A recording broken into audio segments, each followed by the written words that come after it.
Fonogrammas pavadījumā tiek dziedāta kāda visiem labi pazīstama dziesma. Tā dažos vārdos varētu raksturot karaoke.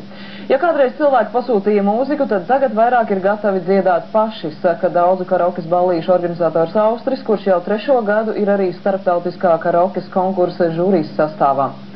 Pagājušajā nedēļas nogalē Tallinā notika jau 3. starptautiskais karaokes dziesmu konkurss Spin Baltic Karaoke King and Queen. Tajā sacentās dziedātāji no Zviedrijas, Somijas, Igaunijas, Lietuvas un arī Latvijas, kopā pavisam 27 dalībnieki. Latvija pārstāvēja 7 cilvēki, 3 no viņiem iekļuva fināla 2. kārtā. Pirmo vietu izcīnīja Igaunis, 2. somu mākslinieks, bet 3. vietā dalībniece ar skatuves vārdu Lucija no Latvijas. Karaoke dziedāt var jebkurš, tā saka viens no galvenajiem karaokes iedzīvinātājiem Latvijā. Karaoke tas ir muzikāls priekšnesums, maksimāli pietuvināts cilvēkam. Ja kādreiz vienkārši grupa spēlēja un izklēdēja, tad tagad cilvēks no malas var pats būt grupa.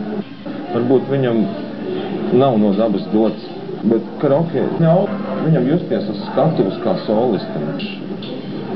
Kurš cilvēks var iziet uz skatuves un izjust. Iepriekšējos gados mūsu karaokes izpildītājiem konkursos veicās nedaudz labāk.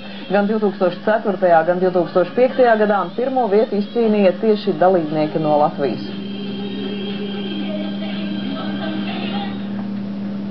No dziedāšanas sacensībām pie sporta.